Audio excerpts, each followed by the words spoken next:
going to be teaching you step by step on how to cut custom shapes using a Cricut, and specifically using Cork. By the end of this video, you'll be able to cut simple shapes like this circle, or you can cut something more complex like this. Before we start, I wanted to give a breakdown on the materials, tools, and software you'll need. First things first, you're going to need a Cricut. It either has to be the Cricut Maker 3 or the Cricut Maker. The reason for this is because you need to use the rotary blade and it only works on those Cricuts. Next, you'll need the Cricut standard grip mats, cork sheets, a rotary blade, measuring tape, some Scotch transparent tape.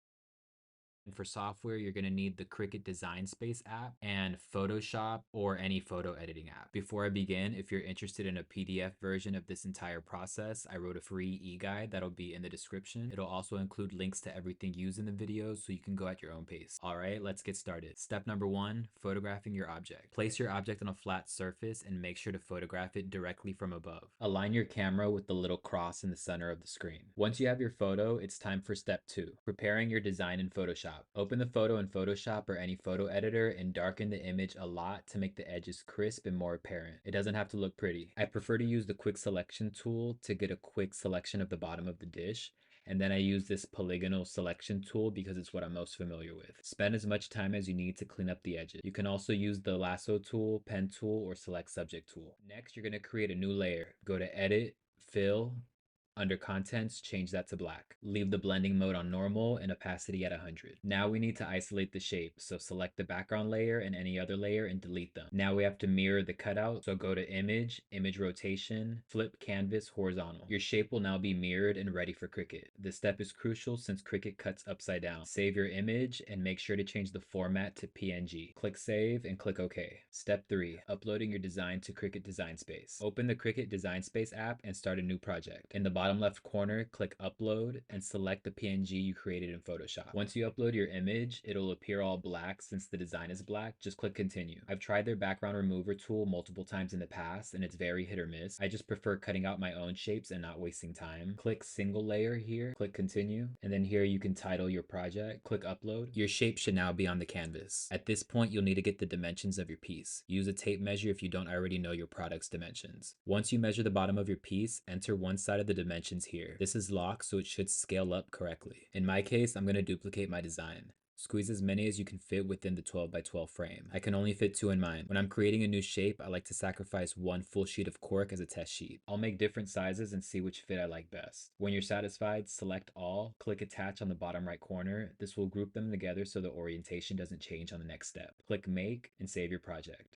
Position the design in the middle of the mat away from the borders. This is so the tape doesn't get caught up in the blade. Click Continue. Now let's pause here and get the Cricut mat ready. Step 4, cutting with the Cricut.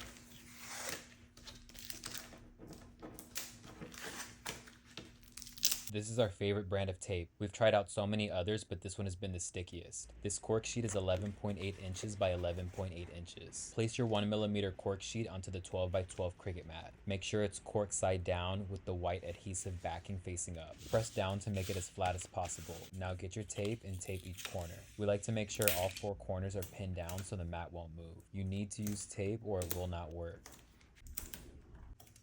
This is the rotary blade. This method will only work with this tool. Insert the rotary blade into the machine.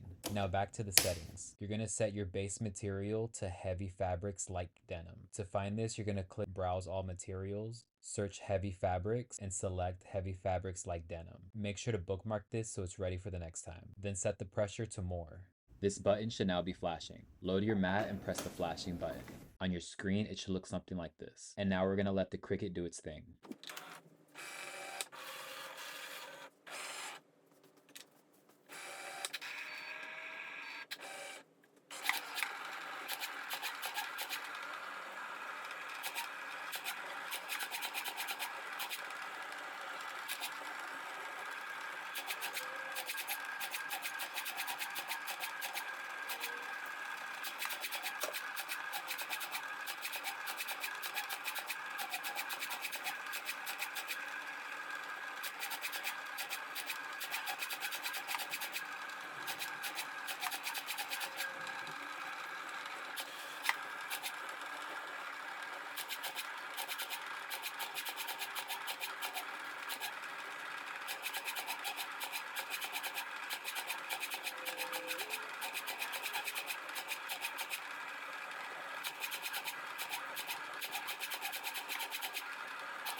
After 4 minutes, they're both done.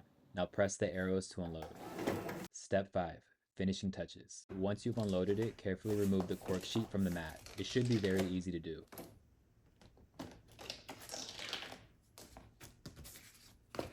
If you have a stamp with your logo on it, this would be the time to apply it.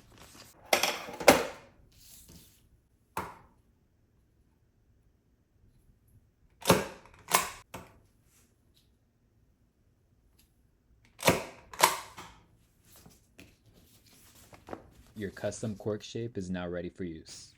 Position it in the center of your piece. Now just peel and apply the cork to your product.